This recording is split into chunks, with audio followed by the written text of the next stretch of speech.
So what do you think that it takes? I mean, looking back on, your apprenticeship program and what Willie put into place and the needs of a manufacturing leader now, what do you think it takes in order to build that next generation of either manufacturing leaders or just, simply guys that are going to be successful out on the shop floor? Good question. Well, that it's a tough question. It is a tough question because, I understand at my age, I understand what I don't know. I might be able to like blow my own horn about a lot of things, but there's also a lot of things that I didn't go to college. I mean, I went to community college, and again, that was a very long time ago. I hated it. I hated high school, hated college. I just wanted to work. So that's really who I am. But now at 58 years old, I recognize that I missed a lot. I don't want to get into the small details of it, but the fact is there's lots of business, financial, accounting concepts that I don't understand.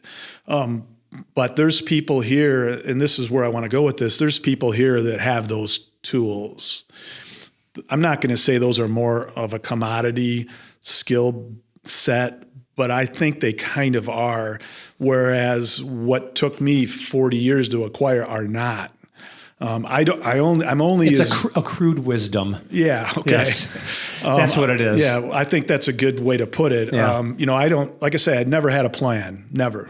I still don't have a plan. I take care of my, I look after the welfare of my company the best way I can, my family, things like that.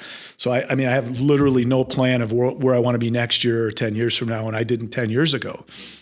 So I've just been this guy that has been fortunate enough, and that's the real key to it, is that, this is a very caring family. I was there at the right time. Yeah, timing there were these voids that I was able to fill. I mean, I don't know how you could script this better. I'm sure it happens. Probably not, they always go, it doesn't happen that way anymore. It probably still does happen that way. So I'm grateful. I'm certainly proud of where I'm at, grateful of the opportunities.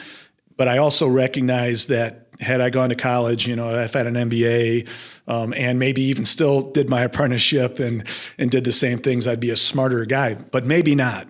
So what Sometimes I've learned, book smart doesn't always make a difference either. Dietmar told me once that, he's got, I don't know what he has. He has a bachelor's degree, a master's in something and an MBA. And he's like, there's almost nothing that I learned that I can apply to business today. Yeah.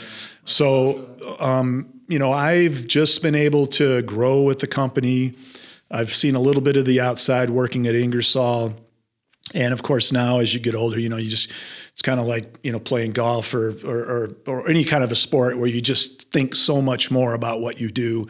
You don't waste any moves, all that stuff. Why? Because you can't afford to, you're too old to waste moves. So you just try to be a little more strategic about the way you think and how you treat people. And, you don't overreact, you don't underreact, and you're just honest.